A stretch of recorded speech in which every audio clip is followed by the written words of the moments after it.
Hey Patrick, how's it going today? It's going great. How are you? Pretty good, pretty good. So, yeah, I mean, thanks for taking the time out to interview with us. So, today we're going to go through some introductions, some behavioral style situational questions, and then after I want to get to understand a bit of your technical skills. So, I'll probably ask some like trivia type questions. And after, we're going to go to a lead code question. How's that sound? That sounds good to me. I'm pretty excited. Cool. So, yeah, tell me about yourself. Okay, so my name is Patrick. I'm a fourth year computer science major with a minor in philosophy. My background is primarily in C++, but I've also explored a variety of different topics and interests like cryptography. I've done a lot of high level courses in artificial intelligence, data structures, and algorithms. I've taken courses in object oriented programming in C++ as well. I've also taken courses in software development and software engineering, which for me were courses where I gained a lot of hands-on experience in actually developing and implementing large-scale software. I learned a lot of things like dry and solid principles. I got experience using things like version control systems like Git. And I felt like these classes were essential to my growth as a developer because they taught me the importance of designing code that's scalable, maintainable, and efficient, which are principles that I apply to every project that I work on now. I have a few projects in my portfolio. My first large-scale project was a text-based adventure game that was made completely in C++ using object-oriented programming and pointers. I've built a mini interpreter in a functional programming language called Racket. I have some projects involving algorithm design and analysis. And I've gotten my hands on some HTML, CSS, and JavaScript projects. I've created landing page clones of websites like YouTube. And right now, I'm taking software engineering courses where I'm actually building web applications using APIs, Node.js, and JavaScript, which has been really fun for me and a big learning experience. And it's really deepened my understanding and got me interested in backend development. So when I heard that there was a Node.js Okay, your developer intro is long as hell. It should be. okay. We talked about this. That it should be Oh, okay, like okay, 2 to 3 minutes elevator pitch. If I need to know more about you, I'm gonna ask, right? Okay. So what should have? Okay, how about didn't I just stop at the part where I said I've Like think got a about it, big dude. interest You in? did sales before. Imagine you did a elevator pitch that long, right? You did sales before. You know how to do a Mm-hmm, proper sales mm-hmm. pitch. Like do a day Okay, so by. what you call it? But what I was thinking about is yesterday. You're like kind of like you're like saying like let's go over like kind of like your history, like what you've like Yeah, done. yeah. So that's basically what that's what I was trying to do. I was just basically trying to say a lot of different courses, and I've done a lot of software courses where I've I know, but you just got went like too experience. long. Like you're going way too long on that. Like Okay, it was so making sense, and then I literally started zoning out because it was okay. over 3 minutes. Where do you think I should have cut it off then? Like just condense it harder. Okay, so Okay, say it okay, again. Let me pay attention. But like try to condense it this time. okay, Okay. I'll try to condense it. Yeah, I'm a fourth year computer science major with a minor in philosophy. My background is primarily in C++, but I've explored a variety of different topics and interests like cryptography, artificial intelligence, and data structure and algorithms. And I've done courses in object-oriented programming in C++. I've also done a bunch of software development and engineering courses. In these courses, I've made a bunch of projects. Like I have a text-based adventure game that I made completely in C++ using object-oriented programming and pointers. I've made a mini interpreter using a functional programming language like Racket. I've done some algorithm design and analysis projects, and I've created a couple of landing page clones of YouTube pages. Okay, the pointers sounded weird. Yeah, everyone's calling out that you said end pointers. Like, would it mention Oh, ooped okay. pointers? Like, Yeah, that's yeah. So what you call it? That should just just be it like just sounds like you're just trying to spam buzzwords there. okay. Because like Okay, let me. yeah, I know like Yeah. pointers is a part of object-oriented programming, but I just thought that maybe if I said that I've used pointers before, it'd sound more impressive. So That's Well, why I it's just just put that it's in there. pointers is C++, not really object oriented for some. Oh, okay. You don't use what? Yeah. Oh, okay, that's not that. Like pointers are just a regular concept in programming when dealing with memory, but it doesn't not related to Oh, object oriented programming at all. Object oriented programming is like how you structure programs into objects, right? And encapsulation and all those stuff. okay. Okay. So I'll So just probably just say wait, object-oriented yo, programming. y'all can hear him good on the mic or what? Okay, perfect, perfect. Okay, maybe let's condense it to this. Hey, my name is Patrick. I'm a fourth year student at the University of Lethbridge.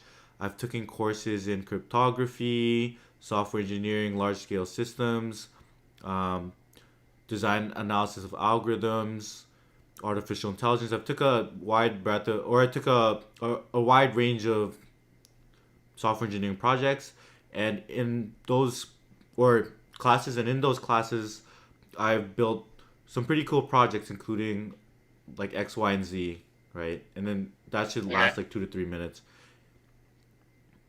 And you could just say at a high level what those projects were. What do you mean by high level? Like don't go too deep into them. Be like, okay, I built in my object That's like oriented course, I built a text based adventure game in C++. I've also built a YouTube clone on my own, and etc. etc. etc. Michael Deming, do you think the intro okay. should Michael Deming, do you think the intro should be more personable? They of course are going to get into your projects, but if you have 30 seconds to 1 minute to make them like you as a person, that can go a long way. Let me think about that. Uh, I think no, I feel like you have to mention a bit of what you work on, or a little bit about your technical skills a bit in your introduction. Like Michael, you need to give me a good example of that, because if someone tells me, because for example, someone could be like, "Hey, my name is James. Yeah, I really like to go skiing. Um, I've traveled to 6 different countries in the last four months, and yeah, I'm super excited to work here." Like it sounds good, but I mean, it's not showing what they can do technically. But Okay. I think it'll be interesting though, because Okay. it's Okay. something different than what everyone. Because hold up, Pat, I'm just answering the chat if you're in there. They're asking Okay. like, Okay. are you seeing the chat as well? What people are saying? No. You Okay. should Should I open go it up on? because they're giving you advice and stuff. Okay. Okay. I'll open it up. Chat. Shuffle that. No yoga mat. Yo, but Got it. Michael Deming, honestly, sadly, people just care about your technical skills in when you're applying for technical roles. Like I don't really assess people's behavioral skills, and I've seen people get these high paying jobs without ever being asked any behavioral questions, just straight technical questions. So I think like sadly they don't care that much about your personality. Okay. So. Oh. Okay. Sorry. My bad. Michael, let me know if that makes sense, Questions. and let me know if everyone else agrees.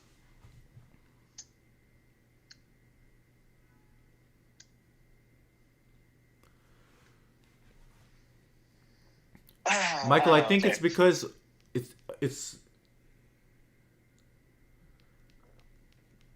I think they I Just think be they not they psychopathic. they just I'll try, weigh Harold. they just weigh your technical skills more than your like people skills most of the time. Like people skills just needs to hit a certain threshold, but then you need to hit the technical bar, and it's gonna be way higher than the like social skills bar. Because you can have somebody with the best social skills ever, but if they can't do the job, then they can't do the job. And that's honestly worse than someone who's really good and is kind of shy and is like has no social skills. Yeah, exactly. The social skills, Shut up on the floor. like if I honestly, if I'm hiring, I just want them to hit a certain social skill level, and then I want, and that's usually to almost to the floor. But then the technical skills is usually like pretty high. That's kind of how what I see. Like most of the time,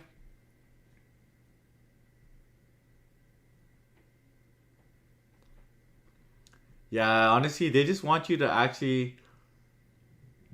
They just want. They're just gonna most of the time, Michael. You won't. So most of these interviews, especially in the Bay Area, you're gonna be asked like five or six. You're five of the six are gonna be straight like technical rounds. Or sorry, if you have like five interviews, four of them are gonna be technical and one is gonna be behavioral. And then even in the behavioral, you're gonna have to like mention like technical related things. They're gonna be asking you to dive deep into some of the project that you built. They're gonna be trying to ask you how you handle working cross functionally and stuff like that. They're not. So it's gonna be still a bit more technically focused, I would say.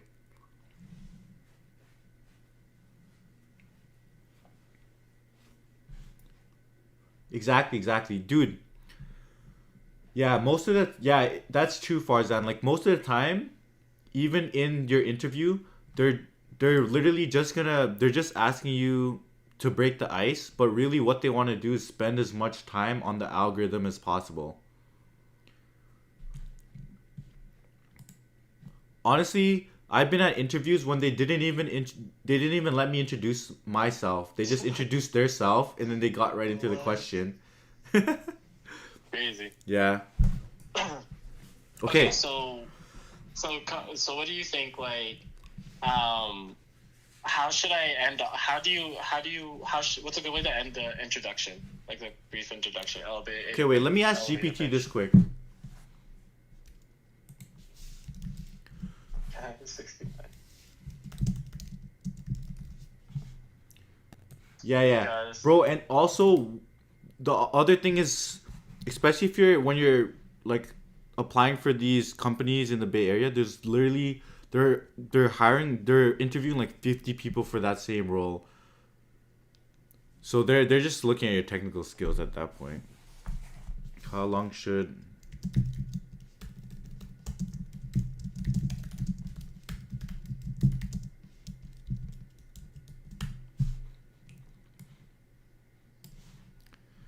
Okay, tell me about yourself. This see job in a job interview should be 30 seconds to a minute. Yours was over 3 minutes. oh smokes, okay, 30 seconds to a minute.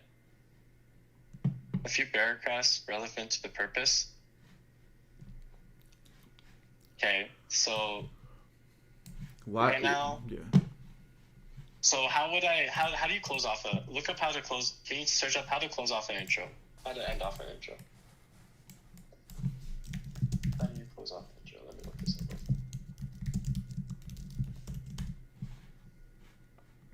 Oh my god, I'm watching an ad.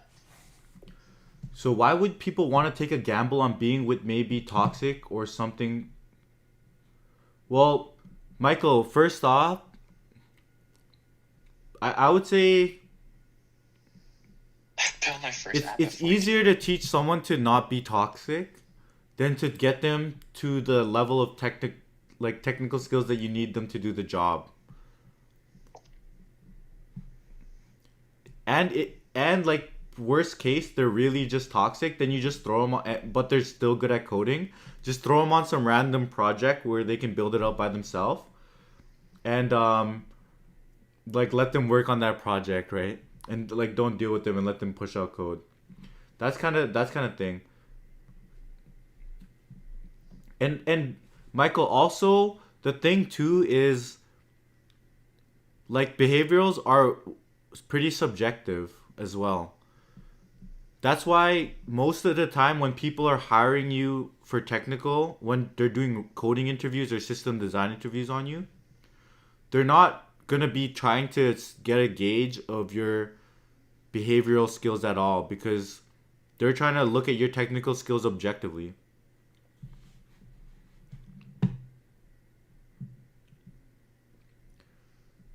Yeah, yeah, like honestly, Michael, a lot of the things people are looking for when they're interviewing is what they're trying to get a sense is like somebody's like willingness to learn, somebody's like even if somebody's really smart right now, sometimes people they would take somebody who is more willing to learn and like is kind of smart.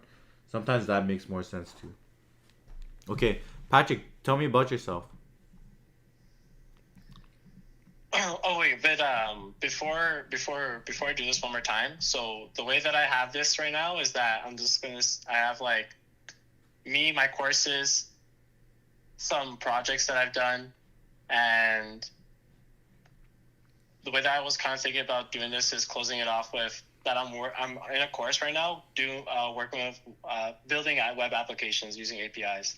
Like, or what do you think about that? Wait, say it again. Basically, the way that I have my pitch structured is that I'm just going to do quick intro, the courses that I took, the projects that I've done, and then the course that I'm in right now, I'm doing like stuff related to APIs and Node.js and JavaScript. Yeah, that works. So the way I structure mine is like, my name is James. I'm a software engineer at the company I'm working at. Like, and then I kind of take them through my career, or I go kind of reverse chronological actually. Like I work at this company right now. The team that I work on is Team X. These are the projects that I've been working on, and I'll be like, before that I was working at this other early stage startup, and the things that I did at that company were X, Y, and Z as well. So I just kind of like take them, and then I'm like, yeah, before that I was also in school. So, Okay, let's do this. yeah, go. All right. Hey, Patrick. Hi there. Okay, so my name is Patrick. I'm a fourth-year computer science major with a minor in philosophy. My background is primarily in C++, but I've explored a variety of different topics and interests like cryptography, AI, data structures, and algorithms. I've done courses in object-oriented programming and C++ as well. And I've taken a bunch of software development and engineering courses where I had to do large-scale projects. These projects included doing an interactive text-based game that I coded completely in C++, a mini interpreter developed in a functional programming language called Racket, and I've made landing page clones of like websites like YouTube.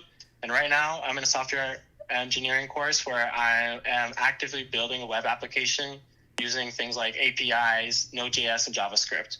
And I've just have a interest in backend development now. Nice. Yeah, see, I think that's better. It's like way more like concise. Yeah. Cool. Okay. Why are you interested in this role? What excites me is work. What excites me the most about working is the prospect of the chance to work on real-world projects that have real-world impact, especially in a field as crucial as Alberta's energy sector, which can literally impact millions of people in Alberta. Okay. That makes sense. So, like, just tell me about your most technical project, and what was it, and what did you learn from it? So, my most technical project would probably be not favorite project, right? Technical project. Just tell me about your favorite project and what you learned from it. Okay, my favorite project was hands down the text-based adventure game that I built in C++ for my software development class. It was my first real large-scale software project, and it completely changed the way that I think about coding. Before, it was just about getting code to work, but now it was about thinking about code like not like a programmer, but like a software engineer. I had to learn things like dry and solid principles and use design patterns. And the project in that class, yeah, so I had to use the design patterns, and yeah, this was like a pretty big challenge, trying to keep things like modular and maintainable in this project, to align to like dry and solid principles. But yeah, it ended up teaching me a lot about software development. It's not just about coding; it's about structuring and organizing complexity, which really helped me I feel like developed me as a I developer, see. helped me grow as a developer. Okay, well, you mentioned patterns. Like, can you name the design patterns that you had to use in that project? So what we had to do was actually use a model view controller. And what model view controller is just you separate the code into three components, which is the view, which is what you see in the code, the view the model, the model, which just basically holds the logic of the code, and then controller, which is basically the middleman that takes input in from the user and changes the model accordingly or the view accordingly. And we had to implement that pattern for the project. Why did you choose that pattern over other patterns? It was actually we didn't choose. It was a requirement for the project that we had to create it using the MVC pattern. Okay, because what are the other alternatives that you could have chose that might have been better or worse?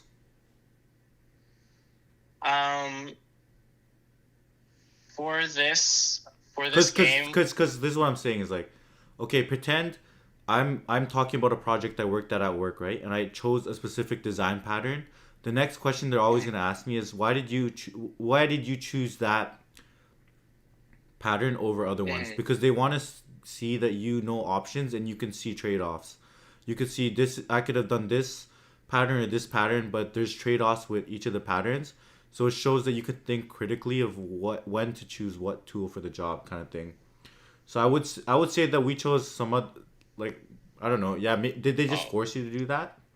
yeah, they just forced us to do that. That's what they're forcing us to do right now, actually, for the project that we're working right now in our in the But why did they force black. you to do that in that way? Like they must have thought that's the best pattern for Because that project. the reason why is because they also want to give us lessons in things like mock testing, and using that pattern is efficient for mock testing because the pattern uses dependency injection. So rather than creating the objects that need to be tested, you just take in a reference, and it's easy to test the functionality of your code using dependency injection, like I see. using references rather than objects. So that's also part of the lesson of the project. I see. Okay. Yeah. I mean, it's for intern position, so I don't know if they'll go that crazy into it, but yeah, that's just something to understand. Um. So tell me about a time you had to learn a new technology or a new framework quickly. How did you do it? One time that I had to learn a new technology is when I took it on myself to kind of do a side project where I want to start making landing page clones. And I had to learn HTML, CSS, and JavaScript. And I just took time when I wasn't studying in school, just took time to decide to did some crash courses from YouTube and just followed some examples watching videos, and I quickly built some landing pages. Like I have a YouTube landing page that I built really pretty quickly. Okay. Describe. Just tell me about a time you had a conflict with a teammate. How did you resolve it? So one time for one of my courses, we had the project I just mentioned, the C++ text-based adventure game. Mm-hmm. We had to decide on how to make our code structure. And for this project, me and a teammate got into a little bit of a disagreement on whether or not we should do a monolithic design or if we should do a more modular design for the code. He wanted to do monolithic, I wanted to do modular, and what we suggested was that we just make a little feature of the code that we had to implement, and then we'll just do a little bit of testing to see which code is easier to debug and extend. And we found pretty quickly that the modular design was more efficient, and that's what we went with. And we ended up delivering on a strong project. And even my professor made a comment about how nice and clean our code was and how structured it was.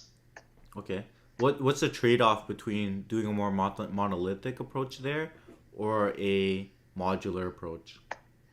So with a monolithic approach, you kind of have like the speed that you're kind of code. It's like you're coding, you're doing the code and fix type of development where you can quickly make fixes and changes to your code. But the trade-off is that really quickly, if your code base is large enough, trying to maintain readability and scalability with your code will become really, really hard because without nice, clean, structured code, it's going to be hard for you to debug and find out what variables are being transferred to what functions, where the bugs are appearing in your code. And that's kind of the trade-off. I think, Farzan, I think what he means monolithic is just keeping everything in one file. Yeah. Yeah. I don't know, is that the right term for it? Like a one massive file versus breaking it out. I think you can have monolithic architecture and you can have a monolithic code base. I think those are two different things. Maybe. Yeah. Okay. So Patrick, like we've all had times in our life when we bit off more than we could chew, or we just got so much work dumped on us. Can you tell me about a time where you had more things to do than you could handle? How did you like get through that? Yeah. One thing I would definitely say that might be a character flaw is that it's hard for me to say no and take on more responsibilities and assignments, especially when it comes to group projects.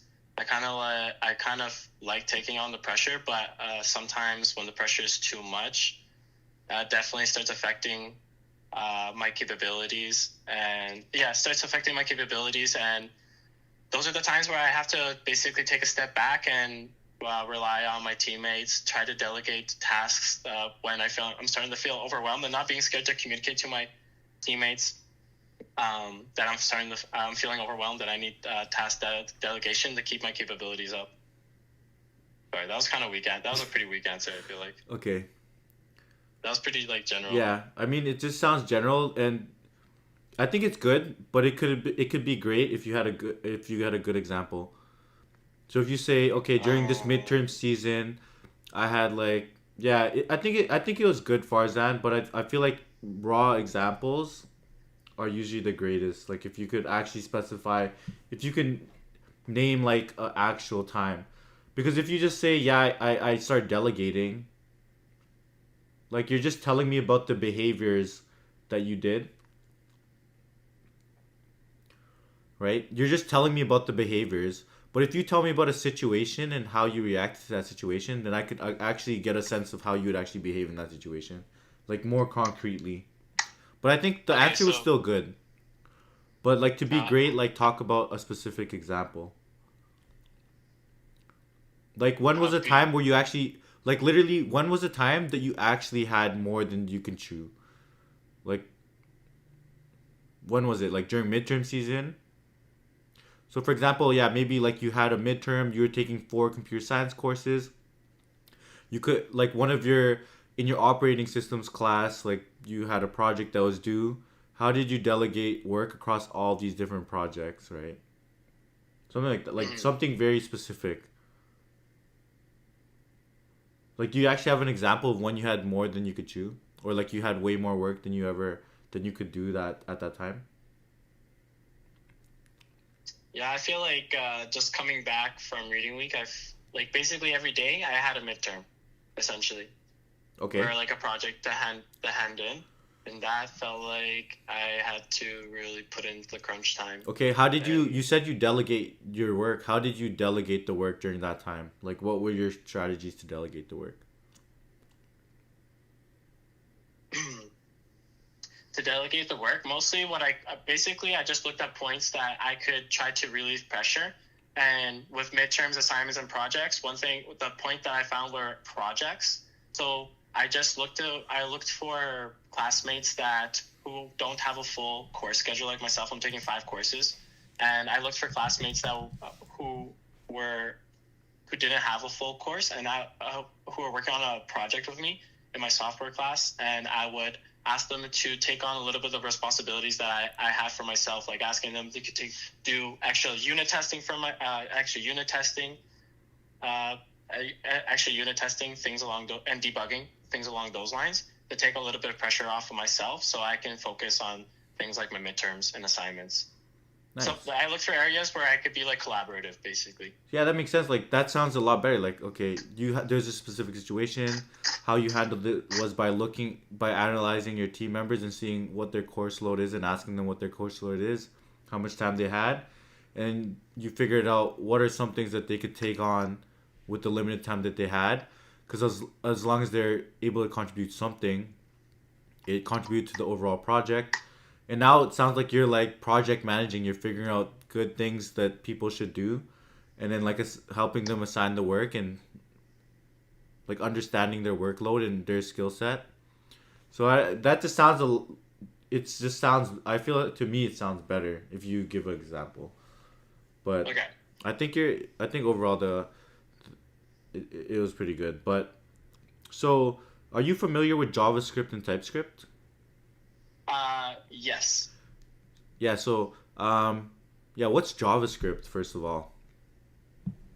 So JavaScript is a dynamic programming language that's used for web development.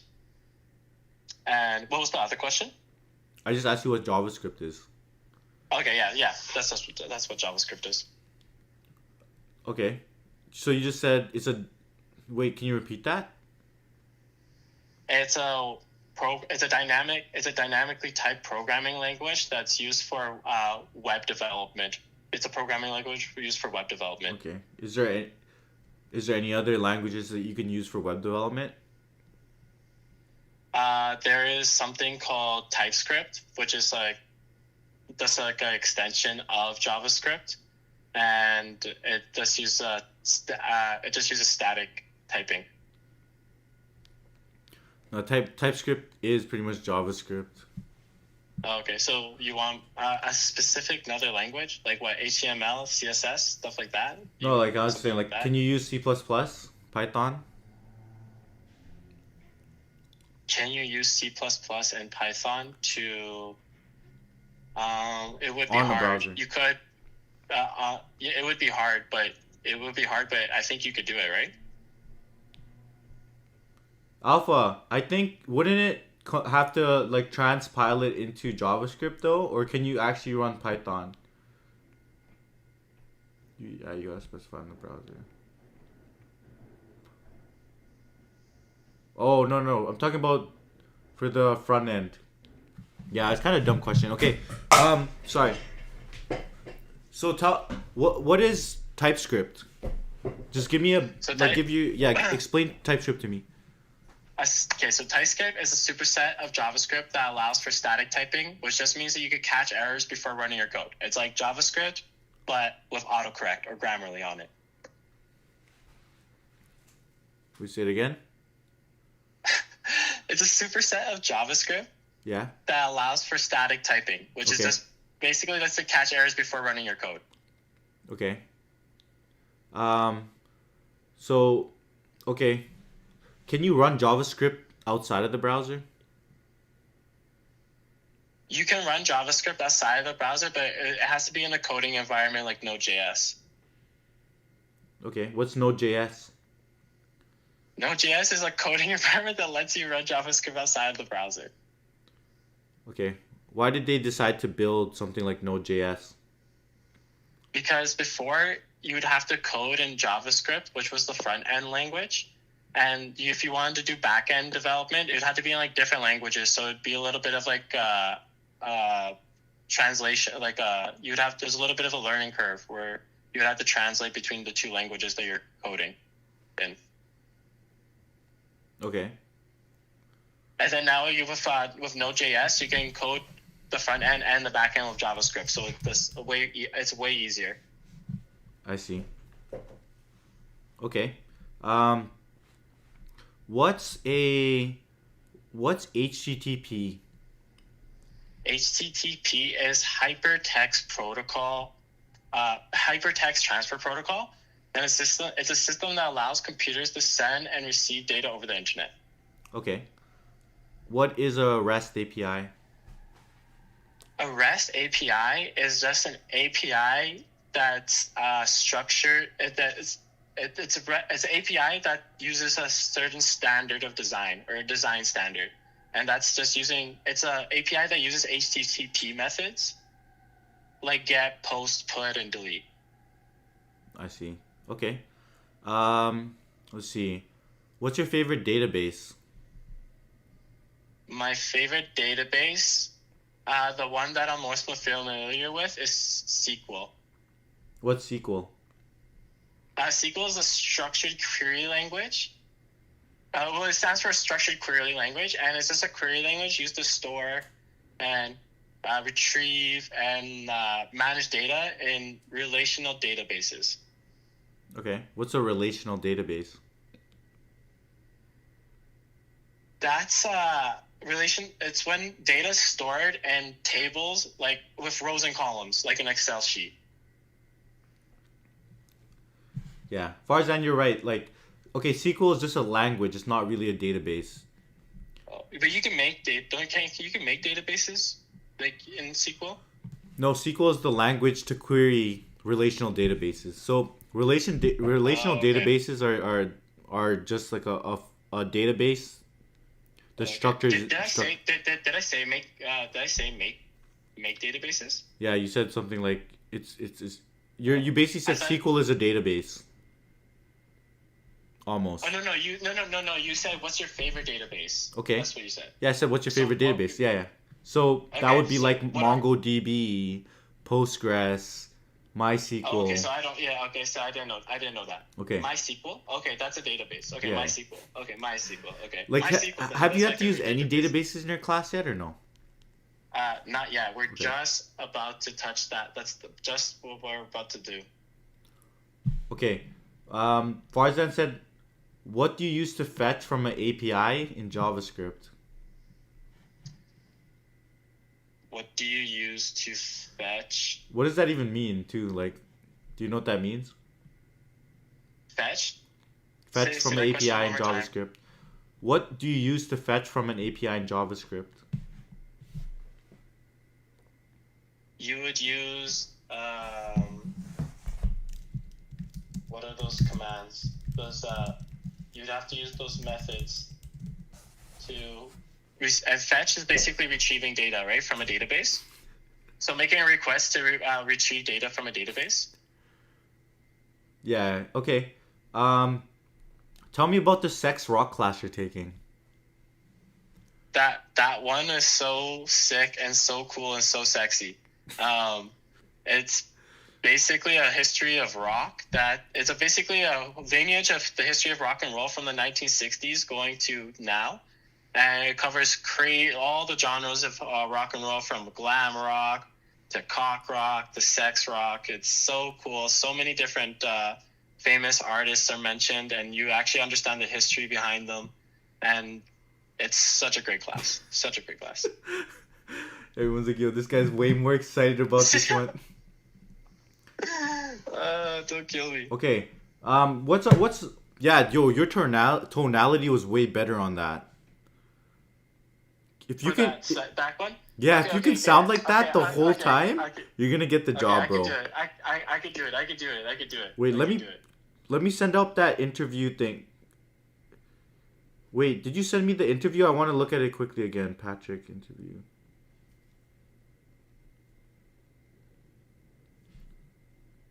Yeah, just think about the sex rock class the whole time during your interview. They're saying. Okay, that's good. Pretend you're talking about the sex rock class. See, a database is kind of like a rock concert.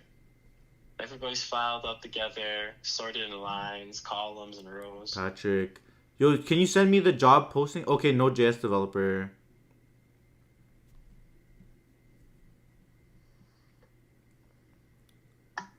Can you tell me what Express.js is?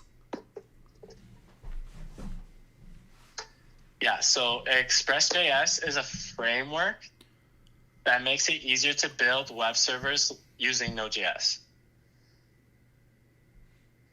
Nice. See, very concise. Very concise. What's Microsoft Azure? Microsoft Azure is Microsoft's version of Amazon's AWS. It's like a it's a cloud computing platform where they host a bunch of services. I see. Okay. Can you describe me the different HTTP verbs? Yeah, so the different commands, they follow their get, put, post, delete, patch. Mm-hmm. What do each of those do? So get retrieves data, put updates data, but it updates the full piece of data, and then patch just updates a partial piece of data. And then post is actually creating a new resource, data resource. That's what I meant. And delete is deleting a resource. Okay. Okay. Pretend I have a. Yo, Farzan, is that good? Okay. What are the Okay, explain the different status codes. What are the different status codes that a server can return? So there are like 100. There's 5 different categories, like 100, 200, 300, 400, 500. But the most common ones are the 200s, where like success, that the request was success. 400s, which are client issues, and then 500s, which are server issues. Nice. Okay, oh, this guy's going crazy. Okay, you're actually doing good. Thank you. Let's see. What's a 300? 300. 300, is that just something like you need information or something like that, or no? 300. I have some notes. Let me. No, you don't get the notes. I have my class notes right here. Okay, take a look quick. Get your water. Get your water. Redirection. Redirection. Okay, informational and redirection. I didn't know what 100 and 300s were, but 100s are informational and 300 are redirection. Permanent redirect. Okay. Does he need to know what Docker is? You know what Docker is? Docker, we just learned about that too. Docker. Okay, name the different levels of testing and when you would use one or the other. The different levels of testing? Like... I mean, like unit testing, and then there's other testing, right? Other types of testing. So, yeah, unit test is just testing a small function to see if it works. Sure. There is... You want, like, are you talking about, like, a test that tests even more things? I know about, like, continuous integration tests, like CI/CD. I know about, like, trying to pass pipelines with that have certain different, that you're trying to pass certain tests. And I know about mocking. That's about it. Did you have to learn about integration tests, end-to-end testing yet? Integration tests, we've done integration tests. That's like using Git, right? Okay, I'll explain it to you like this. Like, pretend I have so unit tests usually just test simple functions. Yeah. Like if I have an add function that adds 2 numbers, I'll unit test that one function. But pretend I have like integration tests usually test like multiple functions. It's testing like a unit. So pretend if I'm testing a class, for example, I'll usually run integration tests that's testing behaviors of a specific class. Pretend.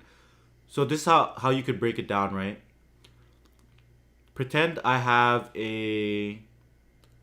like a racetrack. I have a racetrack. Pretend I have a racetrack software where there's 2 cars racing against each other, right? So what are the different things? I probably have like a car class within it. So in the unit test, I could be testing specific units or specific functions of the car, like the steering wheel, right? The acceleration, like certain units, right? And then integration would be testing like the full car, right? Testing the full car and making sure all the units within that car work correctly and together, right? You see why that's important, right? Oh, yeah, yeah. Okay, Because you yeah, could yeah. test everything in isolation and then put it And all they together might, and yeah, still and the break. integration. Oh, yeah. So, yeah, I do know what integration test is. Yeah, you have Exactly. to make sure that everything works together Yeah, properly. exactly, Okay, right? yeah. So that's our Okay. integration test. So you're testing more of the units and making sure that they all work together. That's the integration test, Yeah. right? Yeah, But yeah, then yeah, finally, yeah. like an end-to-end test is like you're fully testing it from end to end, and you're not like you're testing it in the same environment that it's going to be used almost in production. Most of the time, that's what you're Okay. doing, right?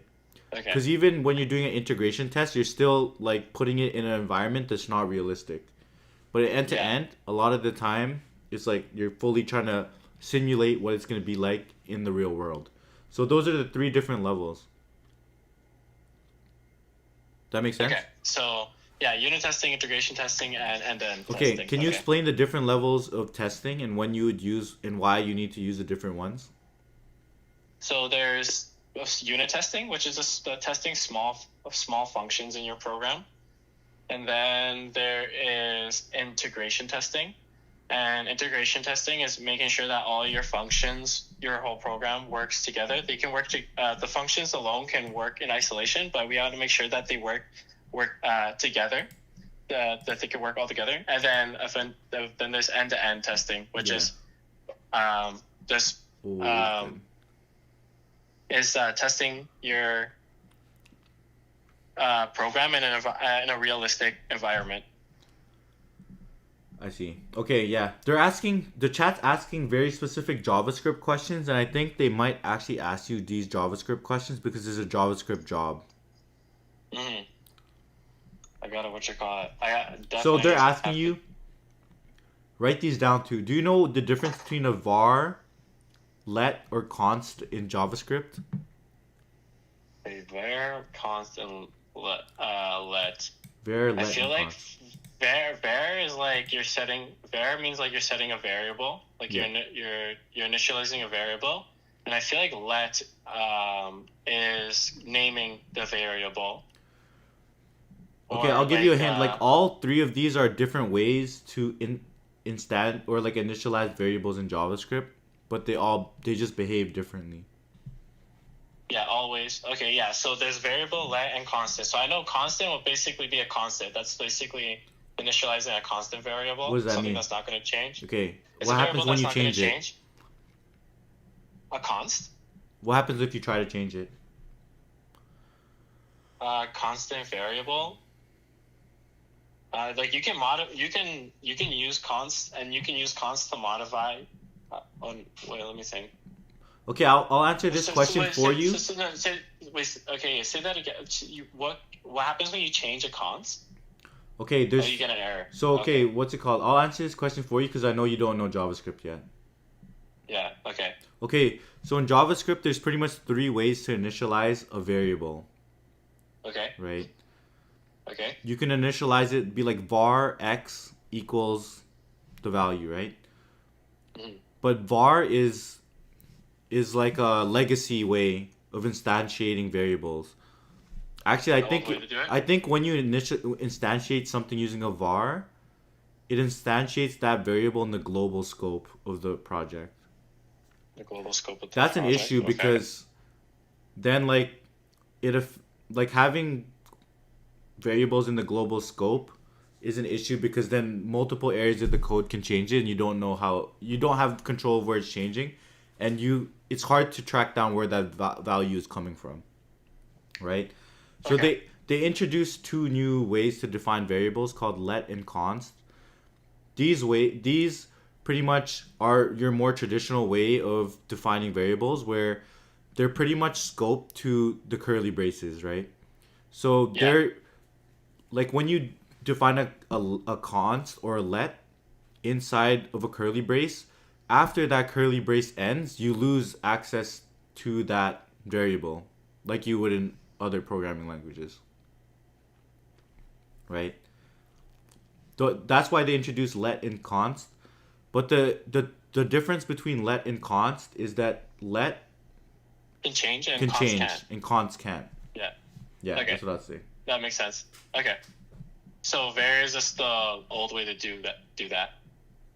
Yeah, like var is like no one uses that. Variable is the old way to do let, basically. Yeah, exactly. Because it's you could change it dynamically as well. Var essentially stands for variable, so it's like Yeah. you just create a variable. No one uses that anymore. Yeah. Yeah, like yeah, but JJ Smalls, Okay. yeah, you can update. Okay, what else? What is async and await? Async. And await in JavaScript. Async and await in JavaScript. Async sounds like asynchronous. Mm-hmm. And asynchronous basically means that it can handle more than one. It can handle more than one event at a time, and then that's yeah. Is Okay. that, yeah. Is that, well, what Definitely learn this.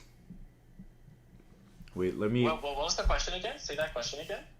What is? Wait, I'm gonna. I need to write down these ones for you. Async and await. What is npm? These are Farzan. These are really good questions. I didn't even think of this. I think they might ask you this.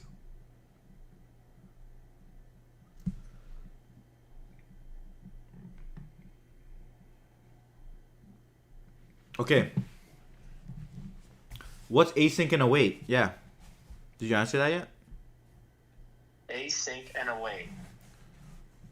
Bro, I don't think they're gonna ask him the event loop. Okay, async and await. So it's just a way of basically in JavaScript, there's this concept of promises. Oh, that you'll come back to the event.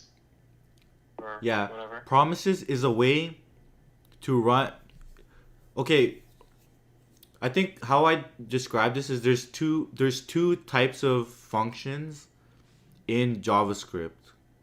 There's synchronous functions and asynchronous functions. Mm-hmm. Synchronous functions, when you call a synchronous function, you have to wait for it to return, and then it moves to the next line of code.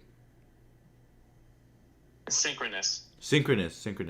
Yeah. And asynchronous is that it doesn't have to wait. It doesn't have to wait, and it moves to the next line of code right away. Right? Yeah. So why is that important?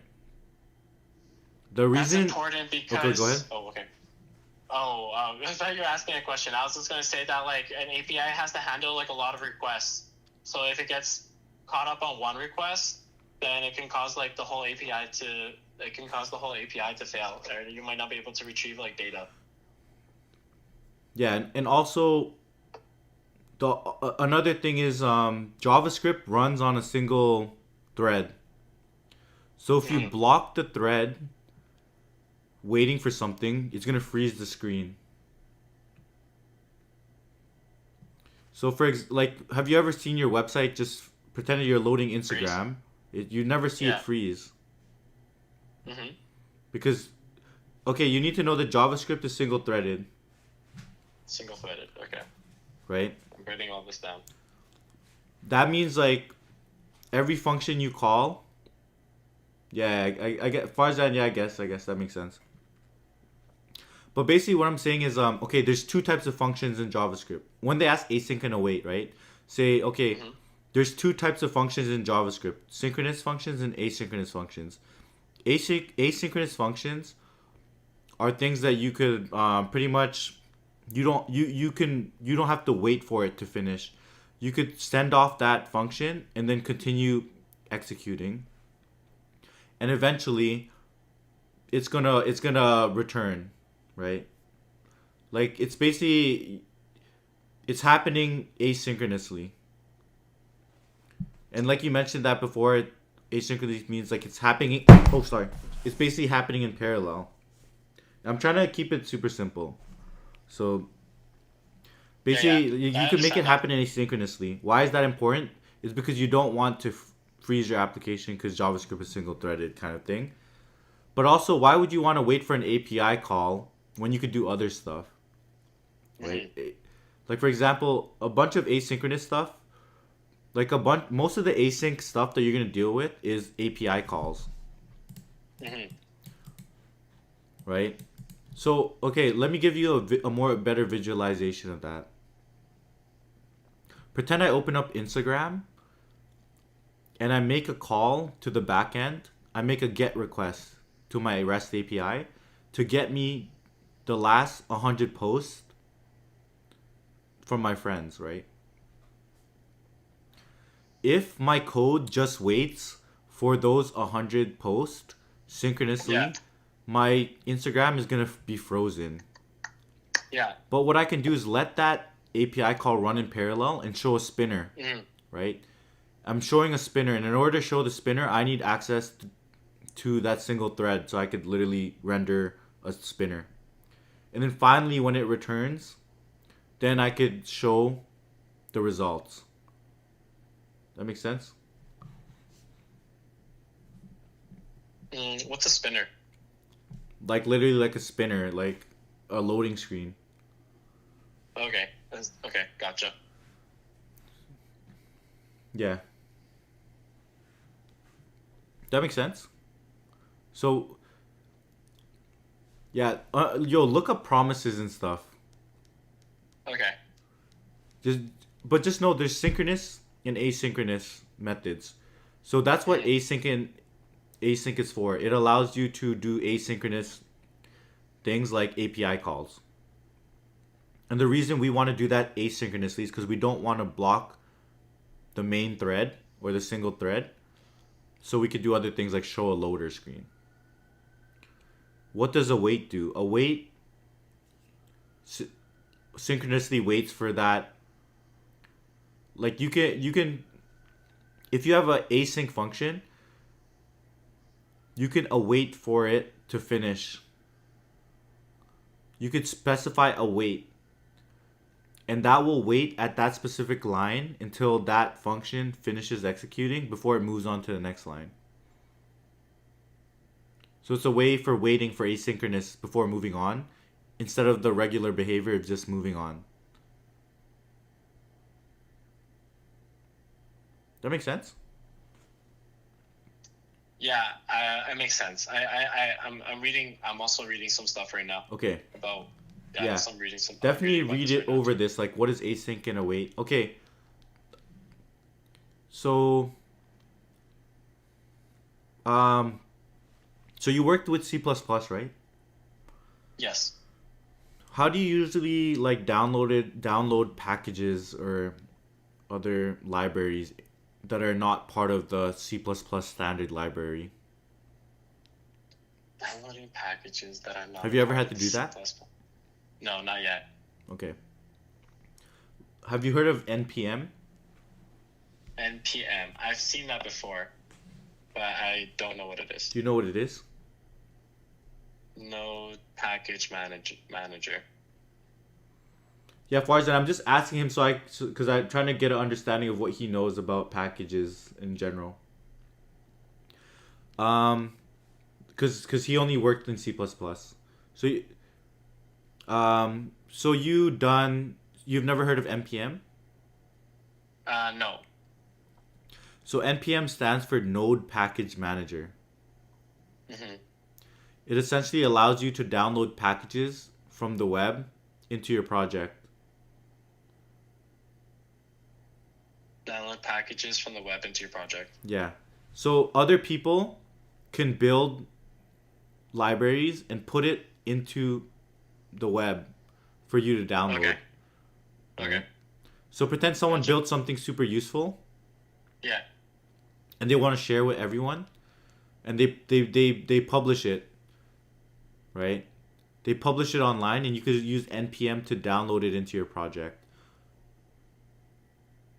it's like you could download. It's called Node Package Manager because it manages all the packages in your system, in your project.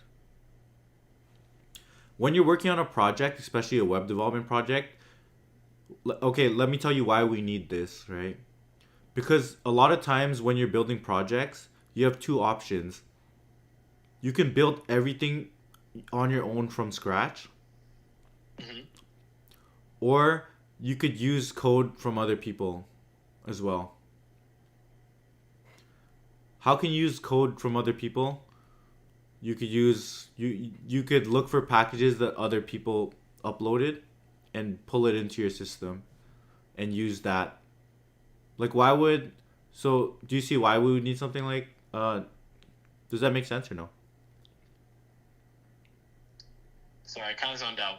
But packages from other people, yeah, it makes sense because if you want to start working on things that other people are working on and they just make a package, it's just more practical Okay. just to download the package than Yeah. make it yourself. Think, yeah, exactly. So pretend C++ didn't have a math library. Does C++ have a math library? Yeah. Okay, pretend it didn't have a math library because most of the time you're only going to download packages if it's not part of the standard library, right? Pretend it didn't have a math library. Then I would use something like npm, which is a package manager, to download Yeah. a math package or a math library into my project so I can use it, Hmm. That makes sense.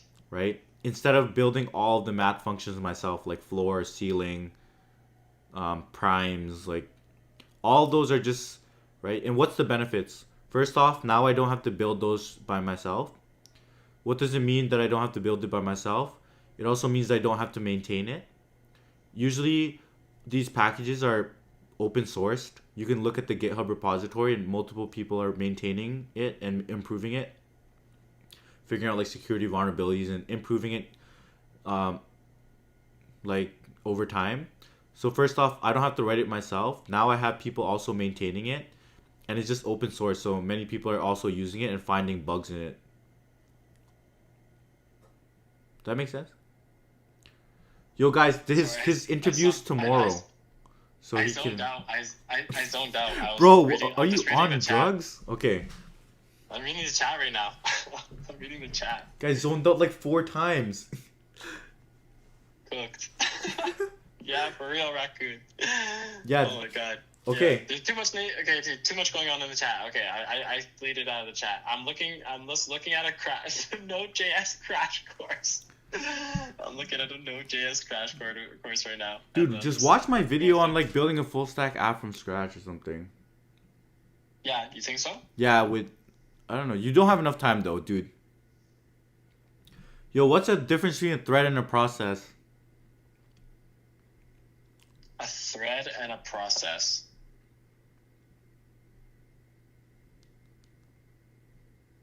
A thread and a process. I don't know. Okay. Cool. I think you did good on the interview in general. Chat, what's everyone thinking? How did he do? Why is Node.js thing? Yeah, better than last time. If we had one more day, you're acing that. I mean, you're acing it for sure. Okay, so what do you think? What do you think? What should I focus on doing? What should I focus on doing before? Improve your 1 p.m. elevator tomorrow? pitch 1 to 2 minutes based on our feedback. Touch up on JavaScript specific stuff because you have the other stuff on lock now. So I think just understanding difference between a var, let, const, understanding async await, npm,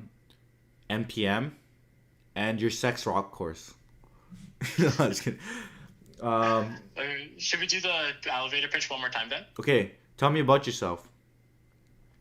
My name is Patrick. I'm a fourth-year computer science major with a minor in philosophy. I have a strong foundation in C++, but I've explored a variety of different topics like cryptography, artificial intelligence, data structures and algorithms. I've done object-oriented programming in C++, courses in that field as well. I've also done a bunch of software courses where I've done large-scale projects. And these projects include things like I've done a text-based adventure game completely built in C++ using object-oriented programming. I've made a mini interpreter in a functional programming language called Racket. I've made some landing page clones as well. And right now I'm in a software engineering course that is dealing with building web applications using APIs, Node.js, and JavaScript. And I've gotten really interested in backend development now. So that's why I'm here. Awesome. Okay, why should we not hire you? Oh my God, not this one again. Please,